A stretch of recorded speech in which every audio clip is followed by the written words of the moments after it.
you doing, Consulted by G family? We're back with another informational, inspirational, and modernized video to let you know that we can make money online doing the easiest of things. And today I'm going to walk you through how to exactly do it. And we're going to be doing that with the assistance of a fellow YouTuber. So strap in, get your notes ready, and let's see how much money we can make ASAP. $42 million in distributions, a $46.2 million exit, $106 million in a weekend. Most people hear those numbers and think, oh, that's probably when he felt the richest. That's actually not the truth. Okay. The moment that I felt the wealthiest in my entire life was when I had $100,000 in my bank account. That was the first big unlock for me as a person. And the reason is before that, I was sleeping on a gym floor and doing math on whether I could afford groceries. Right? And once I had $100,000, that was when I stopped having to worry about tomorrow, right? About paying rent, about paying dues, about paying my cell phone bill or paying my car insurance. You can't think about your long-term vision if you're trying to pay rent, right? That's just real. That's true. And so in this video, I want to give you a 6-step roadmap as clear as humanly possible to making and banking your first $100,000. If you're a big baller business owner, then you can skip this one. But if you don't have that yet, then this is just a pure give on my part of trying to help you get there. The first step is that we have to cut all costs so that we can take more risk. When I say all costs, I mean all costs. That means you don't eat out anymore for anything. And if you're hungry, you deal with it.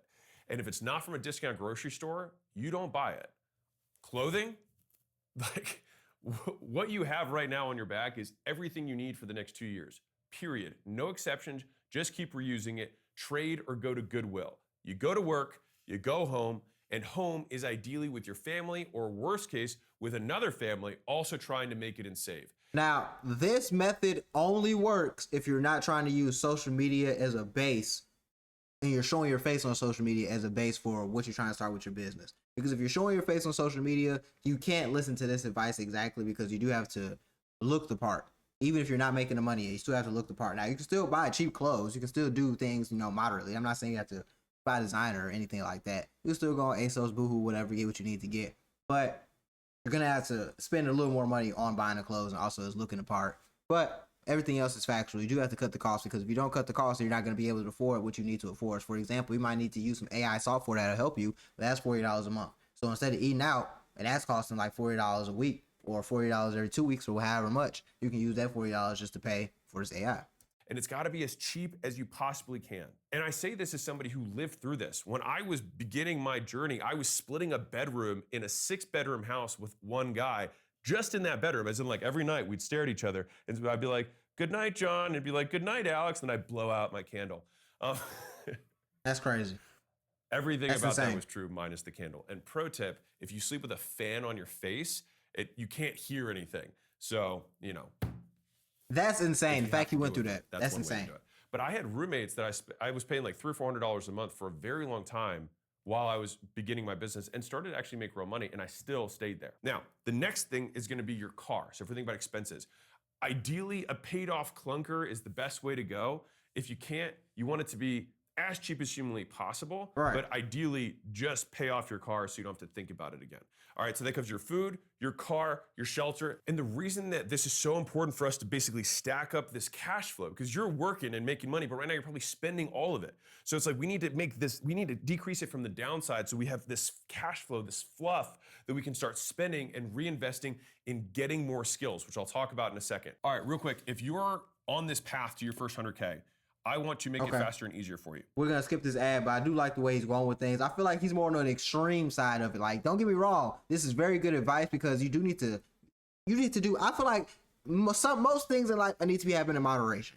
Do I feel like you need to be extremely, extremely cheap and just, nickel and dime on every single thing? It depends on where you are on the road to success. If you're just starting out and you don't have anything and you're struggling to make ends meet, yes, you need to do that. But if you have a little money, you have a little motion, and you can afford certain luxuries, I don't think you should not do certain things just because you're trying to make a business. I feel like you need to make more money. So if you do freelancing or whatever you do, gig jobs on the side to make more money, that helps as well. But doing certain things helps you get inspired. It helps you use your creativity with business because you may go to the pier, for example, and just clear your mind and think about a business idea out there. All business is not done in the house. You can't just sit in the house all day and make $1 million.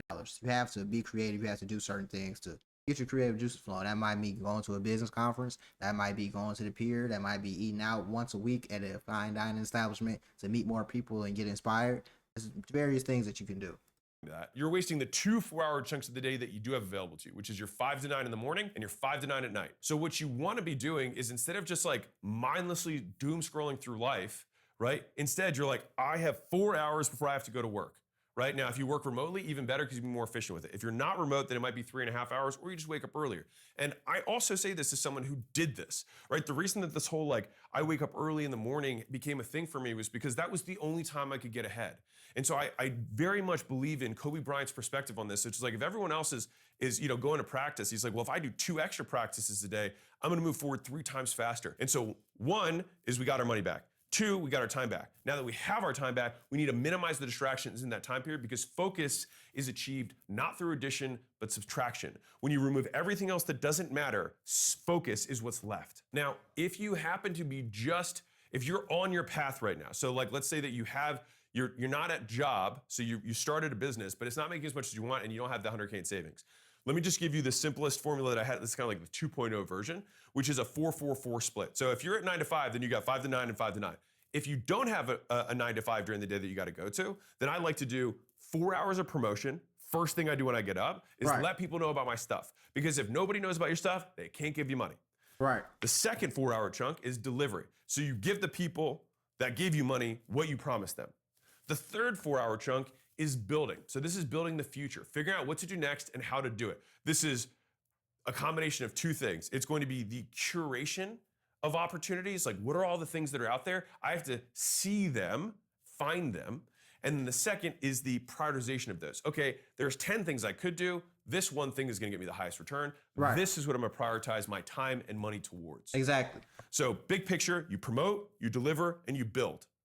That's what you do with your time. Now, regardless of what job or business you have, if you want to save time, you need to understand this concept, which is understanding whether you are a maker or a manager. A maker is when you're in the build mode. This is when you're completely locked in. You're like, no distractions. I have to go learn stuff. I have to go write copy. I have to go edit videos. I have to go make content. I have to go build this template that I'm going to sell to my customers, whatever. Right. Manager is when you're interacting with other people. Now, that could be client calls. That could be team calls. It could be vendor calls. Any kind of conversations that you have to have, Slack messages, whatever.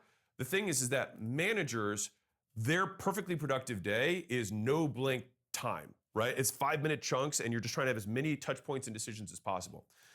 A maker, a perfectly productive day is a completely empty calendar. So I don't know if you're anything like me. When I look at my calendar, I truly have nothing on it. I feel 1, this immense sense of relief, and 2, this huge amount of energy of possibility. Like, what big thing can I get done today? And that's when I really move the ball forward. And I'm telling you, like, that life hack of all hacks, a single habit that has changed my output was having my first 4 to 6 hours of my day to myself. So when you're in that maker manager decision mode, I like to block at the micro level, my day is maker time, manager time, and then keep them separated, because the biggest killer of productivity is task switching, right? So if you're trying to make and then you're slacking and then you're making and then you're texting, you're screwed, right? So instead, you just have to put the blinders onto your maker period. And then when you're in the manager period, it's like, go for it. Just be distracted and know that that's like the rest of your day is screwed. And I accept that. Like for me, Mondays are my day that I'm a manager, and the rest of the week I try to do my absolute best to be a maker. Now that we have the money saved up. And he's 100% right about that, because you do have to split up your time into different roles that you're playing with your company, because you can't always be in design mode. Sometimes you have to be in business mode. Sometimes you have to be in freelance mode. Sometimes you have to be in conversate and connection mode. It just depends on what's going on. And you also have, like you said, you have to have blinders on. Because if you try to task switch in the middle of doing 3 different things, you're not going to get anything done. So if I have to build this website for this client, but I also have to film this YouTube video, I can't do both at the same time. It's literally impossible. So I have to focus on whatever I'm doing first. Then once I'm done with this and I've finished this 100%, move on to this and I'll do this 100%. That's what you have to do. If you don't do that, you're going to end up just wasting your time really more than anything. And we got some cash. We drove down our living expenses. We drove down our time expenses, so we have free time, and we're organizing it well, and we're focused and productive during that time period. What do we do at the time? 3, which is research a skill that people already pay money for. And this is a key part. What you want to do, especially if you're like, I need to make more than I am right now, go find what people are already paying for, all right? So on a B2C side, it just you look at all the things that a business does, right? So a business gets advertises. So they make content, they do outreach. There's the funnel building process that's associated with that. All of those things, each of those are skills that on their own, you could go build yourself $1 million plus business off of. Just one of those. And so that's just on a B2B side as an example. On the B2C side, here's a very easy hack. Just print out your credit card statement or your bank statement and look at what you actually spend money on. So just think when you're selling to consumers, I'm going to give them time back that they otherwise wouldn't have. And for business owners, you're giving them money that they otherwise wouldn't have. But don't get overwhelmed with the zillion things that you can learn there. Pick one. And so I have a 1-1-1 rule, which is you want to sell one product or service to one avatar on one channel until you make $1 million.